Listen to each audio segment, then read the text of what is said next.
What else? What's that? The movie, exactly. Yoda.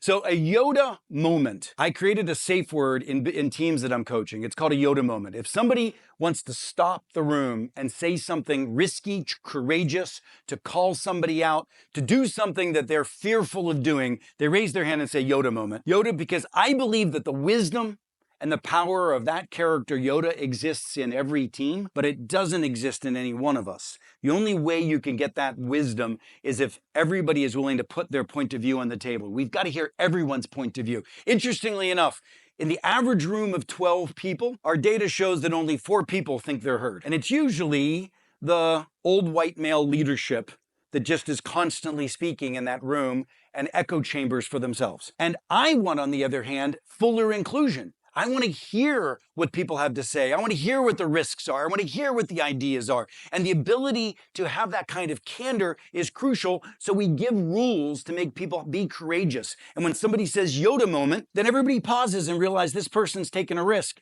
We're going to give them the floor and give them a break. Does that make sense? So adopt a simple safe word. The other fun thing about candor is we all have these things called report outs in teams. Teams are meeting and somebody's sharing something they're working on. And I'll tell you how that normally goes. You know, somebody starts speaking and they finish their presentation, worst case scenario, 20 slides that they go through. And most people are texting or talking to their friends or whatever, and DMing behind. And the reality is that you hear a chirping of a couple of people, but not really hearing what everybody's thinking. Some people are thinking that's not going to work. Some people's thinking, that person stole that idea, that this is something that I've been working on for a long, whatever is going on, all of those back channel voices. And then the real conversation happens after the meeting. Bullshit.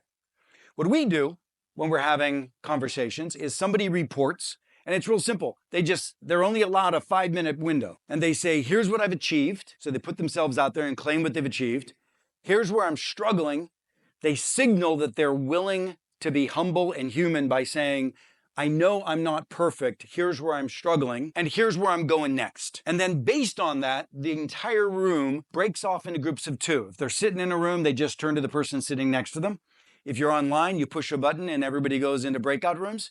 And it could be as simple as 5 minutes. But during that little conversation, the teams are answering the following question. What challenge do you want to offer that person?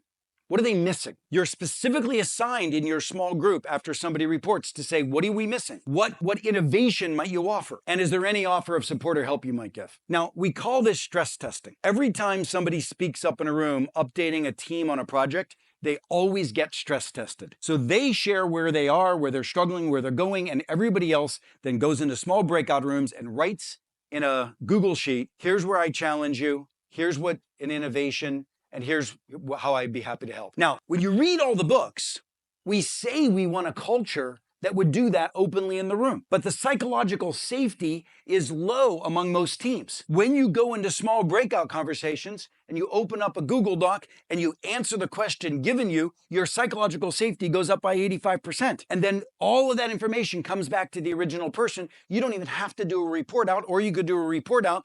But the point is, in such a short period of time, you've just assigned to the room the culture that we're trying to create all the time. It's called stress testing. Just adopting stress testing. What's fun about stress testing is it doesn't even have to be among a small group of individuals. If you've got a big project you're working on with hundreds of people, you can have a town hall